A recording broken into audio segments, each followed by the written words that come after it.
The warning came too late. Captain Elena Vasquez stood on the observation deck of Frontier Station Arcturus, watching the crimson sun of Kepler 442 paint the colony below in amber light. 20,000 souls called this place home. Miners, farmers, researchers building humanity's future one generation ship at a time. It was supposed to be safe, tucked away in the outer reaches where no one cared about human expansion. Then the sensors screamed, multiple contacts dropping out of hyperspace. Sensor operator Chen's voice cracked across the command channel. Unknown configuration, ma'am. They're everywhere. Elena's blood turned to ice. 12 massive vessels materialized in orbital space, their hulls sleek and organic, pulsing with bioluminescent patterns. The Drathari, she'd heard the rumors, whispered stories from deep space traders about a species that viewed other civilizations as invasive bacteria to be purged. The first plasma lance struck Arcturus's outer ring before anyone could react. The station shuddered, alarms shrieking as atmosphere vented into space. 200 people gone in an instant. All hands battle stations. This is not a drill. Elena's training took over, suppressing the terror.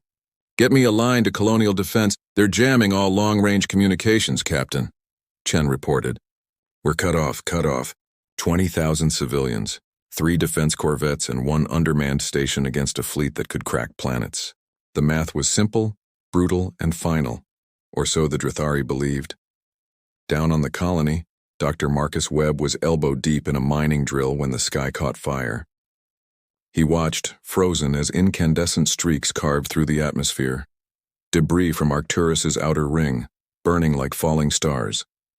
Then came the sonic booms, rolling across the valley like thunder from an angry god. His comlink crackled to life. All personnel, this is Colony Administrator Rodriguez. We are under attack by hostile forces. Initiate Emergency Protocol Omega. This is not a drill. May God have mercy on us all. Protocol Omega. The one they'd practiced but never believed they'd use. Total evacuation wasn't possible. The transport ships would be destroyed before they cleared orbit. Protocol Omega meant something else entirely.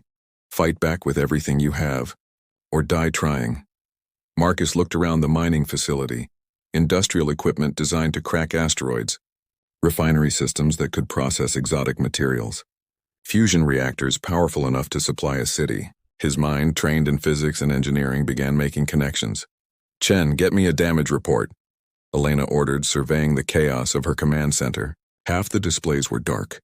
Emergency lighting casting everything in hellish red. Primary defense grid offline. Hull breaches on sections 4 through 9. Life support critical in the residential quarter. The defense corvettes are moving to engage, but Captain... Chen's face was ashen. Their weapons aren't even penetrating Drathari shields.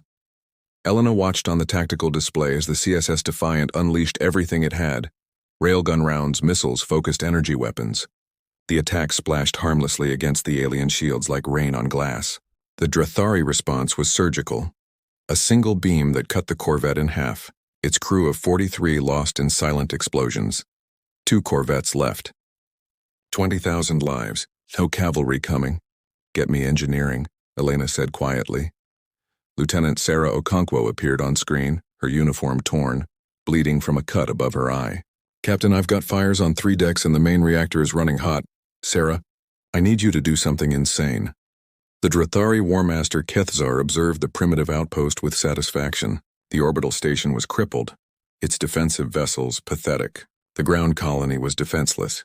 This would be a quick extermination. Another footnote in Drathari expansion. Humans were soft creatures, their technology crude, their tactics predictable. Begin orbital bombardment of the surface settlements, he commanded. Leave no infrastructure intact. But something unexpected happened. Instead of fleeing or begging for mercy as other species had done, the humans began building. On the colony surface, Marcus Webb had assembled every engineer, every scientist, every person with technical knowledge. The mining facility had become a fortress, a factory, a weapons laboratory. They worked with desperate speed, welding, coding, improvising. The Drathari shields operate on a rotating frequency, Marcus explained, his hands flying across holographic displays. We can't match their power, but we don't need to. We need to disrupt their frequency, create dissonance. With what? Someone shouted. We're miners, not warriors. Marcus smiled grimly. gesturing to the massive industrial equipment around them. We're humans. We make do. Above, on Arcturus, Elena watched as engineering completed their impossible task. The station's main reactor, pushed beyond safety limits, fed power into a jury-rigged emitter that Sarah had constructed from communications equipment, shield generators, and what appeared to be parts from the coffee machines. "Captain," Sarah reported, "we've got maybe one shot before the reactor goes critical." After that, she didn't finish. She didn't need to. Elena looked at the faces around her command center, young, old, terrified, determined. They were scientists and merchants, bureaucrats and dreamers who'd ventured to the stars seeking peace and prosperity. The Drathari had made a fatal mistake. They'd assumed humans would break. All ships, all forces. Elena transmitted on every frequency. Humanity doesn't surrender, we adapt. We fight, we win. Target the flagship and show them what happens when you corner a species too stubborn to know when it's beaten. The battle for Arcturus had truly begun. The Drathari bombardment began with methodical precision. Plasma lances carved through the colony's outer settlements, turning homes and farms into molten craters. War Master Kethazar watched with cold satisfaction as each strike eliminated another cluster of human habitation. Then something impossible appeared on his sensors. "War Master, we're detecting massive power fluctuations from the surface," his tactical officer reported, mandibles clicking nervously. "The humans are redirecting energy signatures. Multiple locations." Kethzar's eyes narrowed. "They have no weapons capable of reaching orbital altitude. Continue bombardment." He was wrong. Marcus Webb stood in the center of what had been a mining facility and was now humanity's last hope. Around him, 70 engineers worked with frantic precision, converting industrial equipment into improvised weapon systems. The massive magnetic accelerators designed to launch ore containers into orbit were being recalibrated, their targeting computers jury-rigged with code written in the last 2 hours. "We're not going to penetrate their shields," Marcus told the assembled team. "But we don't need to. We're going to blind them." He pulled up holographic displays showing the Drathari formation. Their sensors operate on quantum entanglement principles, sophisticated, elegant, and completely unprepared for what we're about to do. "We're going to hit them with every frequency, every wavelength, every kind of electromagnetic noise we can generate." "That's not a weapon," someone protested. "That's just noise." "Exactly," Marcus grinned. "We're going to shout so loud they can't hear themselves think." On Arcturus Station, Lieutenant Okonkwo's impossible device hummed with barely contained energy. It looked like something from a nightmare. A Frankenstein's monster of technology held together with magnetic clamps and prayer. "Frequency disruptor armed," Sarah reported, sweat beading on her forehead. "Captain, I have to warn you, when we fire this thing, it's going to send a feedback pulse through our own systems. We'll be blind and defenseless for at least 90 seconds. Elena nodded grimly. 90 seconds for the Drathari to finish us off. "Or 90 seconds for us to buy the colony a chance," Sarah countered. The remaining 2 corvettes, CSS Valiant and CSS Resolute, positioned themselves in a desperate formation. Their captains knew the mathematics of survival had long since failed. Now they operated on pure human stubbornness. "This is Valiant Actual," Captain Torres transmitted. "We're down to 40% ammunition, shields at 25%. Permission to execute terminal maneuver Gamma?" Elena knew what that meant. Torres wanted to ram the Drathari flagship, using his ship as a missile, a last desperate gesture. "Negative, Valiant," Elena responded. "I need you to trust me for 2 more minutes. We're about to change the game." The Drathari fleet tightened formation, preparing for the final assault. Kethzar was pleased. The humans had shown more resistance than expected, but the outcome was inevitable. Already his commanders were preparing landing parties to claim the ruins. Then Arcturus fired. Sarah's frequency disruptor unleashed a pulse of energy that shouldn't have been possible. It wasn't a weapon in any conventional sense, it was chaos given form. A screaming wall of electromagnetic interference that rippled across every spectrum simultaneously. The Drathari flagship's shields flickered. Just for a moment, just long enough on the surface, Marcus gave the signal. "All stations fire!" 7 mining accelerators launched their payloads skyward. Not explosives. The humans had something better. Each projectile was packed with reflective chaff, industrial coolant, and nanoscale metals designed for mining operations. They weren't designed to damage but to disrupt. The projectiles detonated in low orbit, creating massive clouds of reflective particles. The Drathari sensors, already reeling from Arcturus's pulse, were suddenly operating blind. It was like trying to see through a blizzard of mirrors. What is this? Kethzar roared as his tactical displays dissolved into static. Clear those sensors! But the humans weren't finished. Captain Torres saw his moment. All power to engines. Valiant, resolute, execute pattern Delta 7. The two corvettes, freed from the burden of traditional tactics, began doing something no military academy would ever teach. They used the debris field as cover, darting through the clouds like fish through coral. Every time a Drathari ship tried to lock onto them, they'd vanish into the interference, strike from a new angle, then disappear again. They were gnats attacking elephants, but gnats that knew the terrain. On Arcturus, Elena's command staff worked with desperate speed. Sarah, I need those sensors back online. 30 seconds. Elena watched the tactical board, or tried to. Through the static, she could see the Drathari formation breaking apart, ships maneuvering blindly. And there at the edge of the interference field, she saw an opportunity. All remaining weapons platforms prepare to fire on my mark. Target coordinates uploading now. Captain, we can't see through our own interference, Chen protested. Elena smiled coldly. We don't need to see. We built this maze. We know every corner. She'd done the calculations in her head, accounting for orbital mechanics, particle drift, even the Coriolis effect of the planet's rotation. The Drathari were scattered, confused, vulnerable. Mark. Arcturus's remaining weapons unleashed everything they had left. Missiles streaked through predetermined coordinates. Railgun rounds followed ballistic paths calculated to perfection. The attacks weren't aimed at where the Drathari ships were. They were aimed at where the ships would be. 3 missiles found their targets. One Drathari destroyer, its shield still cycling from the frequency disruption, took a direct hit to its drive section. The explosion lit up the orbital space like a newborn star. For the first time since the battle began, a Drathari ship died. War Master Kethzar stared at the expanding debris field where the destroyer had been. His heart pounded with an unfamiliar sensation, fear. These weren't primitives. These were survivors, and they were learning.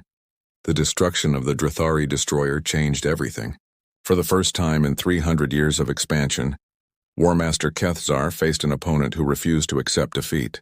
The humans had turned industrial equipment into weapons, transformed their own defensive interference into a tactical advantage, and demonstrated a capacity for improvisation that the rigid Drathari military doctrine couldn't comprehend. But the humans were still outnumbered 11-2. Kethzar would not allow this humiliation to continue. All ships activate secondary sensor arrays, he commanded. Adapt to their interference patterns. Prepare for close-range assault. We will crush them with overwhelming force. On Arcturus Station, Captain Elena Vasquez knew they'd bought time, nothing more. The Drathari were adapting, their sensor systems already compensating for the interference. Within minutes, they'd pierced the veil. Captain, Chen called out, his voice urgent. I'm picking up strange readings from the colony surface. Multiple power spikes concentrated at the primary fusion plant. Elena pulled up the telemetry, her eyes widening. Get me Dr. Webb, now. Marcus Webb appeared on screen, his face smudged with soot and grinning like a madman. Captain, good timing. I need to know, how much do you love this station? Excuse me? Because what I'm about to propose either saves all of us or kills us slightly faster than the Drathari will. Despite everything, Elena almost laughed. I'm listening. Marcus's explanation was insane. It violated every safety protocol, every engineering principle, every law of responsible science. It was also brilliant. The colony's fusion plant wasn't designed for weapons output, but it could generate enough power to run a city for a decade. Marcus had realized that if they could channel that power, all of it, in one massive pulse, through the planet's magnetosphere, they could create an electromagnetic pulse that would make their earlier disruption look like a flashlight. The catch? The pulse would fry every unshielded electronic system in orbit. Including Arcturus, we'd be dead in space, Elena said slowly. Life support, weapons, everything gone. For about 6 hours, yes, Marcus agreed. But the Drathari don't know humans can hold their breath that long, figuratively speaking. Elena looked around her command center. Her crew was exhausted, injured, operating on nothing but adrenaline and spite. They'd already done the impossible 3 times over. What was one more miracle? Do it, she ordered. But Marcus, we're going to need those ships helpless, not just confused. Can you deliver that? Marcus's grin widened. Captain, we're going to deliver something the Drathari have never seen before. We're going to deliver justice. Lieutenant Okonkwo coordinated the evacuation of non-essential personnel into shielded emergency pods. Those who remained began hardening critical systems, life support, basic navigation, emergency communications. They had 30 minutes before Marcus triggered the pulse. Captain Torres brought Valiant alongside Arcturus, magnetically locking the two vessels together. We'll ride out the storm with you, Captain. Besides, I always wanted to see what space looked like without instruments. You're insane. Torres, says the woman, betting everything on a mining engineer's crazy plan. On the surface, Marcus's team worked with practiced desperation. They'd bypassed every safety interlock, removed every power regulator, turned the fusion plant into a bomb that wouldn't explode. It would just scream. All colony personnel. This is Dr. Webb, Marcus transmitted on all frequencies. In 15 minutes, we're going to light up this planet like a Christmas tree. Get underground, get into any shielded space you can find. This is going to be rough. He turned to his assistant, Dr. Yuki Tanaka. You should evacuate. You've got a family, who I'm protecting by staying here, Yuki interrupted. We finish this together, Marcus.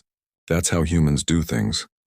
The Drathari fleet closed in, their sensors finally compensating for the interference. Kethzar could taste victory now. The orbital station was crippled, the colony defenseless. This embarrassing skirmish would end, and the Drathari hegemony would continue its inexorable expansion. Then the planet began to glow.